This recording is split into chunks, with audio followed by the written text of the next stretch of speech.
Hi friends, எல்லாரும் எப்படி இருக்கீங்க? இன்றைக்கான விலாகில் நம்ம குருமா ரெசிபி தான் பார்க்க போகிறோம். ஒரு கடாயில் ஆயில் சேர்த்து ஸ்பைசஸ்லாம் ஆட் பண்ணி அதை நல்லா வதங்கினதுக்கப்புறமா நம்ம கட் பண்ணி வச்சுருக்க வெங்காயத்தையும் ஆட் பண்ணி வெங்காயம் நல்லா கண்ணாடி பதம் வந்ததுக்கப்புறம் இஞ்சி பூண்டு பேஸ்ட்டும் ஆட் பண்ணிக்கணும். இஞ்சி பூண்டோட பச்சை வாசனை போனதுக்கப்புறம் நம்ம கட் பண்ணி வச்சுருக்க தக்காளியும் பச்சை மிளகாயும் ஆட் பண்ணி நல்லா வதக்கணும். இது நல்லா வதங்கினதுக்கப்புறமா அது கூட மஞ்சத்தூள், மிளகாத்தூள், கரம் மசாலா 3 சேர்த்து நல்லா வதக்கணும். எல்லாம் நல்லா சேர்ந்து வதங்கினதுக்கப்புறமா எண்ணெய் பிரிஞ்சு வரும்.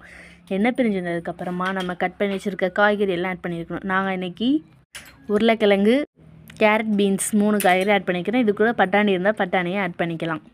இது கூட தேவையான அளவு உப்பு சேர்த்துட்டு நமக்கு எந்த அளவு குருமா வேணுமோ அந்தளவுக்கு தண்ணி ஊற்றிக்கணும். கொஞ்சம் நேரம் கழித்து மூடி வச்சு திறந்து பார்த்திங்கன்னா நம்ம குருமா ரெடி ஆகிடும். இது கூட கொஞ்சமாக தேங்காய் அரைச்சி ஊற்றினா டேஸ்ட் இன்னும் கொஞ்சம் சூப்பராக இருக்கும்.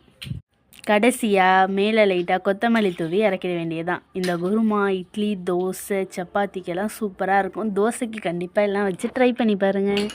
பாய். நம்ம கண்டிப்பாக நெக்ஸ்ட் vlogல பார்ப்போம். மறக்காமல் எல்லாம் சப்ஸ்கிரைப் பண்ணுங்கள்.